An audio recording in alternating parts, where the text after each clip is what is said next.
मैनपुरी वो जिला जहां मुलायम सिंह यादव का घर है, जहां अखिलेश यादव का घर है, जहां से डिंपल यादव सांसद है। उस मैनपुरी जिले की सबसे प्रमुख सीट यानी कि मैनपुर सदर सभा के पास नहीं है। यहाँ दबदबा है बीजेपी का। बीजेपी के जयवीर सिंह यहाँ से विधायक हैं और उत्तर प्रदेश सरकार में मंत्री भी हैं। अब सवाल ये है कि क्या 2027 में जयवीर सिंह यहाँ से जीत के वापसी करेंगे या अखिलेश यादव इस बार अपने जिले में जो 4 सीट जीतने का दावा कर रहे हैं वो पूरा करेंगे। नमस्कार दर्शकों, मैं कनक मिश्रा, आप सब देख रहे हैं द इंडिया लाइव। आज इस खबर में बात मैनपुरी सदर सीट की होगी। मैनपुरी सदर सीट दरअसल कांग्रेस सपा बीजेपी के बीच उलटती पलटती रहती है। पहले लड़ाई कांग्रेस बनाम जनता पार्टी की रहती थी, फिर सपा बन गई, सपा जीतने लगी, बीजेपी तब भी जीती थी, बीजेपी अब भी जीती। बीजेपी से अभी यहाँ विधायक हैं जयवीर सिंह। 2022 में उन्होंने सपा के राजकुमार उर्फ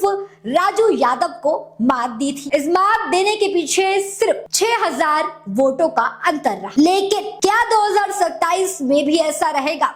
इसी के चलते यहाँ जयवीर सिंह का एक बयान वायरल हुआ। जब उनसे पत्रकारों ने सवाल किया तो उन्होंने बिहार की लालू सरकार का उदाहरण देते हुए कहा, 20 साल पहले के जंगल राज को नहीं भूला है बिहार और एनडीए की सरकार बनी थी। इसी तरह अखिलेश यादव के जंगल राज को इतनी जल्दी उत्तर प्रदेश भूल नहीं पाएगा। ये तो हो नहीं सकता कि उत्तर प्रदेश की याददाश्त इतनी कमजोर हो। अब दोस्तों, जयवीर सिंह का कहना है कि जैसे बिहार में गुंडाराज था वैसे मैनपुरी में भी गुंडाराज था और लोग उसे भूल नहीं पा रहे हैं।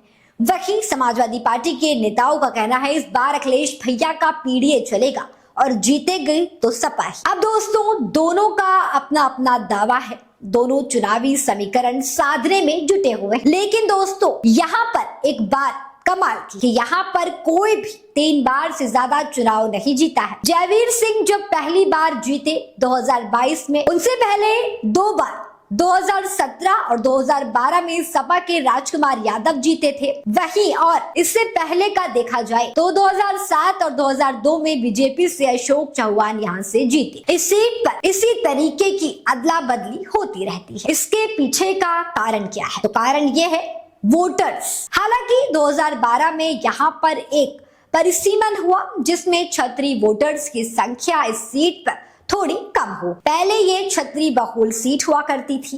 एक अनुमान के मुताबिक इस सीट पर सबसे ज्यादा संख्या यादवों की है जो करीब 70,000 है। शाक के यहाँ 40,000 है, दलित यहाँ पर 45,000 है, लोधी 26,000, क्षत्रिय 35,000 और ब्राह्मण 20,000, वही मुस्लिम 20,000 और वैश्य करीब 18,000 है। और दोस्तों, छोटी मोटी जातियां मिलाकर 1-2 होंगी। होता यह है कि बसपा भी चुनाव लड़ती है, लेकिन बसपा कभी भी यहाँ पावरफुल नहीं रही है। दलित वोट सपा, बसपा और बीजेपी में बढ़ जाता है। जिधर ज्यादा बढ़ता है उधर ज्यादा फायदा होता है। और सिर्फ दलित ही नहीं, जीत दिलाने में अहम भूमिका निभाते हैं यादव वोटर भी। जी हाँ दोस्तों, जिन्होंने पिछली बार छटकते छटकते बीजेपी के जयवीर सिंह को जिताया था। अब सवाल यही है, क्या अखिलेश यादव अपने जिले की सीट बचा पाएंगे? क्या यादव वोट फिर बटेगा?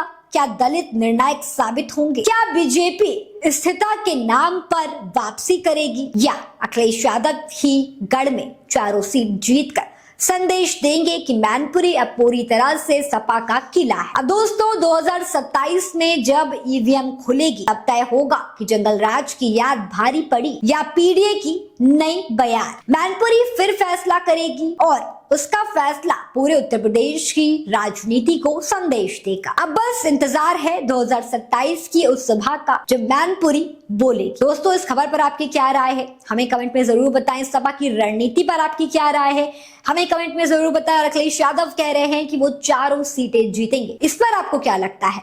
कमेंट कर जरूर बताएं। और तमाम ऐसी यूपी के अपडेट्स जानने के लिए सब्सक्राइब करना ना भूलें द इंडिया लाइव।